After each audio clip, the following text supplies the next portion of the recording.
You know what's so cool? It's just so nice to be surrounded by something that's all one colour. I don't know why, I just like being surrounded by something green everywhere, every direction. It's just really cool.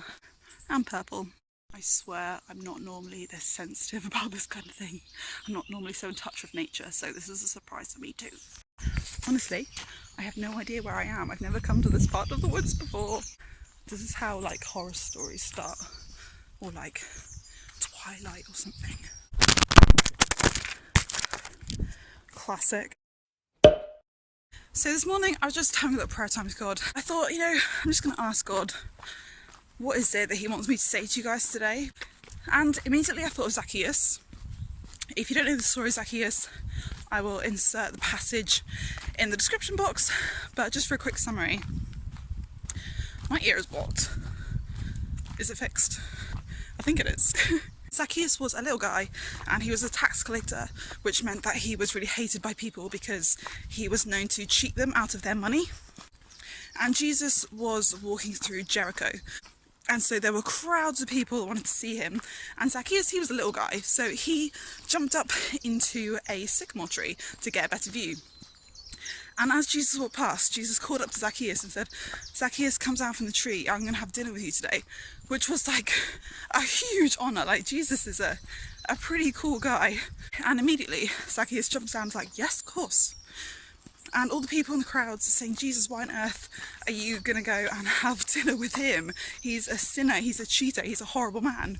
And Zacchaeus just looks at Jesus and says, look, Lord, I'm going to give back all of the money 4 times over. I'm going to turn from my ways, I'm going to be different now. And Jesus says, look, this is it, this is salvation, this is what we're here for, this is amazing. And that's the story. And the reason that came into my mind about humility is it reminds me a lot about myself, because from Zacchaeus' point of view, how embarrassing. Can we just talk about how embarrassing it would be? It's embarrassing enough being so small that you have to go and sit in a tree to get a good view of someone. But then the fact that a really amazing person has just given you this honour and said, I'm going to come and have dinner with you today. And everyone in the crowd is just looking at you, saying these things about you and calling you out publicly, even though they're probably fair to do so. That's a pretty embarrassing thing. And it resonates with me because part of my story, part of my testimony about before I became a Christian, was that a lot of the times the way I was behaving wasn't reflective of what was in my heart and who I wanted to be. But I was too embarrassed to turn from that. I didn't want all of the attention from people saying, why is Gemma different? Why has she changed? Like, what's wrong with her? And honestly, I still struggle with the same thing today. Literally today, presently, not lying. But sometimes I do feel unable to be outwardly who I am in my heart. And it's a battle, because sometimes when I try to be more quiet, more gentle, everyone asks me, what's wrong with you? What's wrong? Are you okay? What's the matter? And I don't want the attention of it. So how do I get to be who I am in my heart and who I think that I am, when I know that it's just going to be met with a lot of people looking and, you know, asking questions, and I'm just like, go away, just let me do my thing.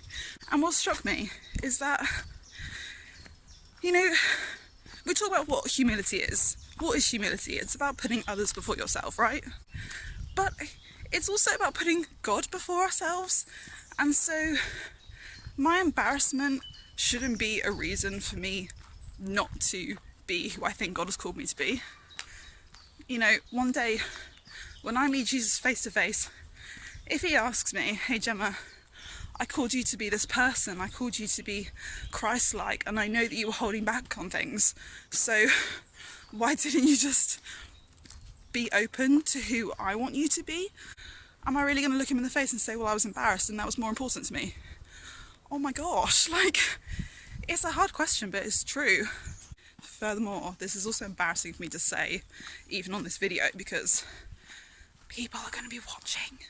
And then I'm going to get the attention that I didn't want. Which I know I look miserable about, but ultimately I'm going to do it because it's Jesus and it's worth it.